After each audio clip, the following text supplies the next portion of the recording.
Karena ternyata beda denominasi, mungkin ada pandangan-pandangan teologi tertentu tuh yang berbeda juga. Bisa masuk ke dalam pemberhalaan, lu lebih sayang dia daripada Tuhan. Ya itu faktanya gitu ya.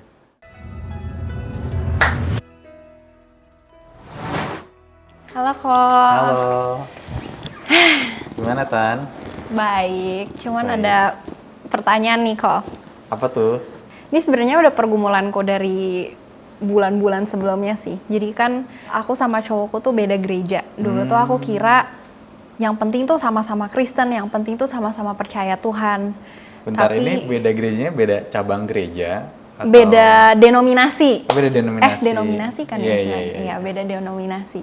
Aku dulu kira yang penting sama-sama percaya Tuhan, tapi ternyata menjalani hubungan ini aku sadar sama gereja tuh sebenarnya sesuatu yang penting juga gitu sih Ko. Jadi sesuatu yang aku gumulin juga karena ternyata beda denominasi, mungkin ada pandangan-pandangan teologi tertentu tuh yang berbeda juga. Terus susah aja gitu kalau misalnya ada acara gereja kita pisah masing-masing. Ada kesibukan masing-masing, ada komunitas gereja masing-masing. Padahal kan komunitas juga sesuatu yang penting gitu kok. Apalagi kayaknya indah gitu kan kalau misalkan pacaran terus ibadahnya tuh bareng gitu kan. Pacarannya di gereja pacaran gitu. Di gereja, oke. Enggak sih. Dari kamu sendiri selama ini kayak, tadi kan kamu ada bilang kan kayak ada hal-hal yang beda nih pandangannya nih. Nah salah satunya ada nggak yang kamu kepikir, ini kok beda ya? Sebenarnya untuk sekarang banyak sih kecil-kecil yang aku kalau sebutin sekarang juga kayaknya nggak kepikiran deh. Cuman yang aku berasa paling ketara tuh kerinduan untuk bisa pergi ke gereja bareng, terus bisa bahas khotbah bareng gitu. Kalau itu sih perlu ada kesepakatan sih ya. Kayak masing-masing kalau kamu pergumulannya pengen ibadah bareng, ya berarti salah satu mesti meluangkan waktunya untuk ya ke salah satu gereja gitu. Istilahnya mesti sama-sama sepakat bahwa oke, kita mau ke depan kalau misalnya memang serius, ya kita mesti ada di satu tempat yang sama gitu. Karena kalau misalkan ya kok nggak tahu ya ini beda perbedaan denominasinya kayak gimana ya. Masing-masing denominasi itu punya istilahnya seperti pengakuan imannya masing-masing. Nah kalau pengakuan imannya sama, it's okay gitu. Walaupun tetap sebaiknya beribadah bareng gitu ya. Coba kalau pengakuan imannya beda, itu akan dampaknya lumayan gede sih. Sebenarnya salah satu, aku baru kepikiran sekarang, salah satu yang paling ketara itu misalnya pandangan gereja kita yang berbeda tentang predestinasi gitu. Mereka percaya kalau Tuhan tuh yang menentukan siapa yang diselamatkan, tapi ada faktor usaha manusianya juga gitu. I see. Iya, dan aku sadar itu sesuatu yang penting juga gitu yang perlu kita sepakatin kan, karena itu kan ngefek ke yang lain juga. Cuman ya begitu deh, masih bingung. Iya. Kalau dari Koko sendiri, Koko ada saran gak gimana caranya? Maksudnya kan ini kedua pihak tuh sama-sama subjektif nih. Kayak aku berapa kali sama cowokku coba bahas tentang hal ini. Tapi kita berdua tuh sama-sama subjektif pengen tarik yang satu ke gereja kita gitu. Jadi kalau kita berdua doang yang ngomong tuh lingkaran setan gitu-gitu terus gak ada solusinya. Kalau dari Koko ada saran gak Kok? Ini faktornya bisa kompleks ya, bahkan sekalipun akhirnya yang satu tahu yang satu lagi lebih benar, itu belum tentu mudah untuk orang tersebut akhirnya misalkan meninggalkan gerejanya gitu kan ya. Apalagi kalau misalkan orang tersebut udah dari kecil di sana bareng-bareng, terus punya komunitas di sana, keluarganya juga di sana. Nah itu susahnya Itu emang nggak berat sih ya. Even sekalipun dia tahu bahkan pengajaran yang satu lebih benar gitu misalkan, tapi tetap itu perlu dikejar gitu. Karena masing-masing punya sisi subjektifnya, maka ya coba cari sisi objektifnya seperti apa. Walaupun sisi subjektif nggak mungkin hilang ya, tetapi mari sama-sama dalam perspektif kamu dan perspektif saya, kita cari tahu sebenarnya Alkitab ini ngomongnya seperti apa. Karena kalau kita mau jalin relasi, ya kita maunya sesuai kehendak Tuhan dong. Nah kalau sesuai kehendak Tuhan, yang Tuhan katakan di dalam Alkitab itu apa? Tapi kok aku merasa kalau antara kita berdua kan mungkin kita berdua belum cukup ahli gitu untuk ngerti sebenarnya Alkitab ngomong apa sih. Jadi kadang kita berdua setuju kayaknya kita perlu nih satu pihak ketiga yang objektif gitu. Cuman sampai sekarang juga bingung karena kalau misalnya minta pandangan orang tua masing-masing, ya pasti orang tua masing-masing juga subjektif dong. Kalau orang-orang gereja, ya pasti orang-orang gereja juga ada maunya lebih mending di sini gitu. Jadi bingung gimana ya kok supaya benar-benar ngerti gitu sisi objektifnya ini gitu. Pada akhirnya mau nanya misalkan ke hamba Tuhan gereja A, gereja cowok, atau kan mau nanya Gereja cowok. gereja hamba Tuhan di gereja cewek. Sama, akhirnya punya pandangan masing-masing. Iya, iya. Karena yang cowok dapatnya dari hamba Tuhan yang A, yang Iya, cewek dapat dari hamba Tuhan yang B.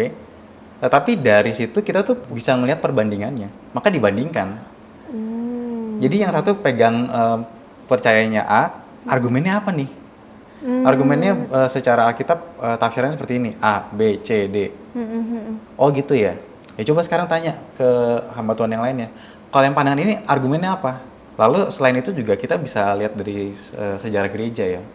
Sejarah gereja itu mempertahankan pengakuan imannya seperti apa. Yang selama ini, selama ribuan tahun orang Kristen percaya itu sesuai misalkan konsili yang sudah disetujui oleh bapak-bapak gereja atau yang dipegang oleh gereja sepanjang zaman tuh yang mana. Gitu. Itu akan membantu sih untuk jadi penilaian kita lebih objektif gitu. I see. Oh, jadi sebenarnya nggak apa-apa untuk mendapatkan penilaian subjektif dari orang ketiga, tapi habis itu ya minta kebijaksanaan Compare, Tuhan juga iya. untuk di-compare gitu ya kok. Iya. Iya. Tapi aku jadi penasaran juga deh kok. Sebenarnya kan sekarang ini lagi banyak banget di media sosial, aku juga sering lihat kayak bukan cuman pacaran beda denominasi, tapi pacaran beda agama. Oke, itu topik yang Iya. sangat populer sih. Betul. Maksudnya aku sendiri suka lihat kayak teman-temanku tuh kayak jokesnya tuh, ya kita udah beda pandangan, beda kepercayaan lagi Iya, gimana iya, tuh iya, gitu. iya. Nah, aku sendiri bingung kok karena pernah ngobrol sama temanku yang pacaran beda agama, tapi susah juga untuk dia sadar nih ujung-ujungnya mereka nggak bisa bareng kan. Tapi udah baper gimana dong? Iya, gitu, bingung kan, kayak udah keburu sayang gitu, Iya, apalagi iya. ada yang udah beberapa tahun pacaran gitu. Gimana kok? Makanya dari awal kalau udah tahu jangan coba-coba. Cuma ya habis gimana nyaman gitu kan. Iya. Ya, pembelajaran sih ya. Maksudnya ya tiap orang nggak mungkin ada fasenya untuk akan melewati hal itu ya. Tapi kalau bisa dihindari ya sebisa mungkin dihindari gitu. Tapi kalau udah kejadian kok? Kalau udah kejadian pertimbangin baik-baik ya. Pertimbangin baik-baik. Yang pertama di dalam Alkitab sendiri, aku buka dari ini ya. 2 Korintus 6 ayat 14. Janganlah kamu merupakan pasangan yang tidak seimbang dengan orang-orang yang tak percaya. Sebab persamaan apakah terdapat antara kebenaran dan kedurhakaan, atau bagaimanakah terang dapat bersatu dengan gelap? Ya, di sini kan clear banget kan ya. Jangan kamu merupakan pasangan yang tidak seimbang dengan orang-orang yang nggak percaya. Iya, nggak bisa gitu. Karena terang sama gelap ya nggak bisa gitu. Maka nggak bisa. Lalu kalau udah terlanjur gimana? Yang pertama, lihat dulu potensinya seperti apa. Oh. Misalkan karena tahap relasi orang beda-beda nih. Ada yang udah terlanjur, tetapi ternyata pasangannya ini sedang menuju ke dalam agama yang sama. Ya kalau misalnya kita sebagai orang Kristen, misalkan orang ini sedang mempelajari kekristenan, dan ada potensi dia memang sungguh-sungguh belajar Kristen. Bukan karena kitanya ya, Iya, tapi iya. emang dianya pengen Iya. belajar. Oh. Walaupun ini akan sangat subjektif dan banyak orang akan menilai, ya enggak lah, lu akhirnya memang akan ke Kristen karena lu pacaran juga iya, kan. itu kayak gitu gimana kok? Cara tahu ini orang, maksudnya misalnya aku punya pacar nih, pacarku beda agama, terus aku ngeliat dia mulai baca Alkitab, dia mulai datang misalnya ke pendalaman Alkitab, kelas-kelas gitu. Terus aku merasa, oh dia karena emang bener-bener pengen kenal Tuhan aja, bukan karena aku. Tapi kan tuh bisa juga karena aku yang subjektif berharap dia kayak gitu kan kok. Iya. Iya, itu gimana kok bedainnya? Ketulusan orang ini nggak gampang dilihatnya. Iya sih. Iya. Ada beberapa kriteria ya. Ini bisa menjadi hint, walaupun nggak jadi patokan pasti ya. Tetapi kita bisa ngecek. Misalkan pertama apa? Soal konsistensi. Oh iya. Dia benar-benar konsisten apa enggak? Kalau dia benar-benar konsisten, terus-menerus, bahkan sekalipun nggak ada kita nggak tahu, dia tetap lakuin dengan sendirinya. Oh, kita bisa lihat ini orang emang tulus gitu. Kan ketulusan orang bisa kita lihat, dia tetap melakukan walaupun nggak ada yang lihat. Ah iya. Itu kan bener. kelihatan kan, oh ini orang benar-benar tulus ya, yang mau belajar gitu. Yang pertama itu tentang ketulusan ya. Jadi kalau misalnya orang ini memang tulus, punya potensi mengarah ke sana, ya mungkin bisa dipertimbangkan gitu. Iya sih. Bener. Apalagi kalau misalnya kondisinya lagi katekisasi. Gak mungkin dong, kamu pacaran beda agama, nggak langsung putus. Lah Pak, tapi lagi katekisasi Pak. Oh iya. Ya jadi ada konteksnya masing-masing kan ya. Cuma mungkin konteks yang lebih umum adalah nggak kayak gitu. Konteks yang lebih umum, dia udah tahu dia nggak akan pindah. Dan saya juga nggak akan pindah. Ya, tapi mau diterusin. Ah iya. Bakal works gak? Bisa works loh. Ya bisa relasi. sih kalau dipaksa. Iya. Mungkin bahkan nggak terpaksa ya. Maksudnya Ada gimana? loh artis yang langgeng, beda agama, menikah terus sampai punya anak. Oh iya, maksudnya kayak ya udah jalan aja terus. Jalan aja. Ha. Tapi ya kita lihat ini tujuannya apa? Kalau tujuanmu cuma bareng-bareng bersama dengan dia, bisa. Sekalipun beda agama, sekalipun banyak cekcok yang akan terjadi, bisa. Tapi tujuan pernikahan dalam kekristenan tuh bukan itu doang ya? Iya, itu satu. Lalu kedua, tergantung orang ini memandang iman itu setinggi apa. Oh, maksudnya gimana tuh? Kalau prioritas dia adalah menyenangkan Tuhan, Heeh. maka dia nggak akan kompromi sama imannya. Terutama yang tadi kan udah dituliskan di dalam Alkitab, jangan menjadi pasangan yang tidak seimbang. Lalu kalau dia mencintai Tuhan, dia tentu mau orang terdekatnya juga mencintai apa yang dicintai. Tapi kalau misalnya dia nggak sebegitu yang mencintai Tuhan, ya udah yang penting orang ini tetap bareng-bareng gue karena gue udah nyaman, karena gue juga mencintai dia.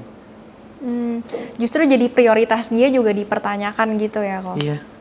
Dan bisa masuk ke dalam pemberhalaan, lu lebih sayang dia daripada Tuhan. Ini hard fact-nya sih ya. Sih.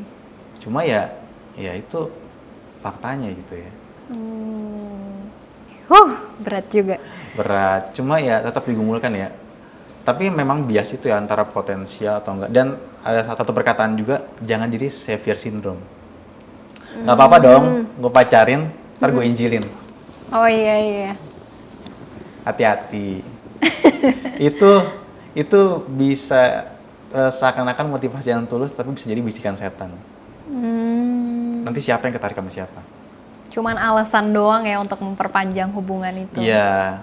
Oh iya. Namanya udah cinta, buat lepas setengah mati nanti susahnya Iya. kan. Apalagi tuh setengah mati makin diperpanjang, buat putus tuh makin susah. Bener.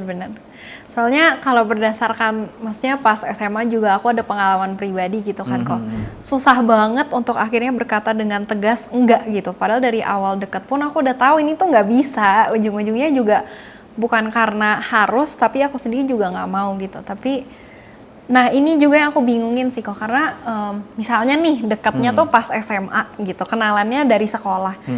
Walaupun kita mau menjauh dari orang itu, frekuensi kita ketemu dengan orang itu terus-terusan kan juga mungkin bikin kita susah untuk move on, susah untuk nggak baper gitu. Iya. Nah, dari Koko sendiri apakah ada mungkin saran atau apa ya, pandangan tertentu nggak kok gimana sih caranya supaya untuk orang yang lagi kesulitan gitu untuk move on, padahal dia tahu gitu harusnya nggak bisa. Kalau satu konteks memang berat sih ya, apalagi ketemu terus di approach. Pertama komitmen diri sendiri dulu sih. Bener-bener udah ngambil keputusan untuk enggak atau iya. Oh iya. Kalau udah komit, itu first thing first. Kalau udah komit, ya setelahnya adalah kamu akan mengambil keputusan berdasarkan komitmen itu. Misalkan, temu di satu sekolah, satu kelas lagi. Iya. Terus duduknya sebelahan lagi. Wah. Duduknya gini nanti, biar nggak ngeliat. Tapi kalau misalkan orang udah komit, dia akan bisa punya pilihan. Misalkan gue pindah tempat duduk, bisa ngomong sama guru, atau enggak ya kalau misalkan emang nggak ada peraturan gimana ya tinggal pindah aja gitu. Terus kalau misalkan orangnya nge-approach tanya, kok lu sekarang beda? Kenapa sekarang ngejauh gitu? Jelasin. Ini komunikasi juga penting ya. Jangan sampai kayak akhirnya kita ninggalin tanpa penjelasan gitu. Di ghosting. Jadi masalah. Ini orang bertanya-tanya, ini orang kenapa gitu? Kok ada salah apa? Bukan garam dan terang Kristus lagi ya? Iya. Ya kita tetap jelasin gitu.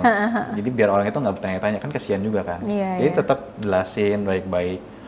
Orangnya nggak ngerti, ya udah. Nggak apa-apa. Yang penting kita udah ambil komitmen, udah ambil keputusan, sehingga kedepannya ya akan lebih damai gitu. Biar ada closure juga gitu ya kok. Iya. Iya benar-benar. Sama teman tuh juga penting. Maksudnya temen di sekitar kita. Iya. Kalau circle-nya value-nya menganggap pacaran beda agama nggak apa-apa, ya kita akan nganggap itu nggak apa-apa. Iya benar. Kalau circle kita nganggap itu something wrong, kita akan lebih mudah menolak sih. Misalkan tadi ya di dalam satu kelas, terus ya kita masuk ke dalam satu circle yang punya pemahaman yang sama gitu. Bukan berarti akhirnya orang ini circle ini menjauhi teman kita yang itu ya. Tetapi ya kita punya support gitu, bahwa ide kebenaran yang gue pegang, yang gue jalani ini, yang lain pun juga tahu dan berjuang. Karena emang komunitas tuh penting banget ya kalau. Iya. Iya benar. Sama kayak tadi yang tentang uji ketulusan ya. Itu komunitas juga bisa berperan. Di tengah kesubjektifan kita ya, ngelihat orang ini sebenarnya tulus atau enggak, sifatnya gimana, karakter gimana. Kalau kita kan lagi dekat kan kebaikannya tinggi banget, keburukannya hilang. Iya Iya kan ya? Bahasa kerennya put him on a pedestal gitu. Jadi udah tinggi banget. Kayak nggak ada, kayak udah kayak nggak ada kekurangan ya, udah perfect. Iya. Udah perfect banget. Tapi kalau misalnya ada orang lain, teman-teman kita gitu, yang nggak punya emosi cinta sebesar kita ke dia, nilainya kan lebih objektif. Nah kita bisa dengerin penilaian dia tuh orangnya kayak gimana. Atau bisa juga gak sih kok kayak ngelihat perlakuan dia ke teman-temannya kayak gimana? Iya. Oh iya. Dan itu relasi yang lebih limpah loh. Banyak orang mikir kalau relasi yang limpah itu cuma berdua intim aja. Iya. Tapi sebetulnya ada kelimpahan yang lebih kalau misalkan orang yang lagi kita deketin tuh berinteraksi dengan teman-teman kita. Dia bentuk komunikasinya seperti apa, dia cara beresponnya seperti apa. Kalau sama kita ya mungkin baik-baik aja terus. Iya benar. Ya karena lagi suka, lagi PDKT gitu. Sangat menyarankan dapat pasangan tuh di komunitas sebenarnya. Iya. Karena argumennya tadi. Iya. Iya, jadi lebih aman kalau Pak Jimmy bilang udah terfilter gitu ya. Udah ada filternya. Apalagi kalau misalnya sama-sama di sekolah minggu, guru sekolah minggunya kita tahu siapa, bisa nanya nih anaknya kayak gimana. Iya. Kalau misalnya nih dia udah merasa banget, aduh tapi gue cocok sama orang ini gitu. Atau mungkin kayak tadi Koko kan sempat bilang lihat dulu juga potensinya. Misalnya udah kelihatan nih potensinya orang yang mungkin emang tulus mau kenal Tuhan, mau belajar tentang Tuhan. Terus juga merasa, aduh gue udah bisa bayangin masa depan gue sama dia nih. Sementara kalau gue compare dengan cowok-cowok lain di komunitas gue, aduh kok kayaknya kering banget ya gitu. Misalnya. Iya, itu gimana kok? Tapi apa? Tapi dia beda agama. Iya. Ya tadi tergantung konteks ya. Dia levelnya seberapa nih? Iya sih. Kalau udah mau katekisasi ya nggak apa-apa gitu. Atau benar-benar potensinya kita bisa lihat ya, dan teman-teman kita juga surrounding kita juga bisa ngeliat ini orangnya memang baik, emang tulus, emang niat kenal Tuhan sungguh-sungguh gitu. Bukan cuma karena mau deketin kita. It's okay gitu. Berarti emang penting ini ya kok kayak penting cemplungin dia dengan orang-orang lain dan lihat interaksi dia dengan orang lain juga gitu supaya kita punya lebih banyak penilaian objektif. Iya. Tapi kalau udah terlanjur baper, justru sarana-sarana itu biasa malah dihilangin. Jadi pengennya berdua aja gitu. Iya. Atau gimana? Berdua dan gak mau dibawa ke circle. Karena tahu circle ini akan nolak. Dan akhirnya gue ditentang.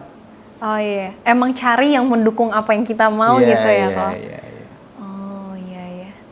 Berarti emang penting dalam hubungan pacaran beda agama ini ngelihat komitmen dan juga pendapat orang lain yang ada di sekitar kita.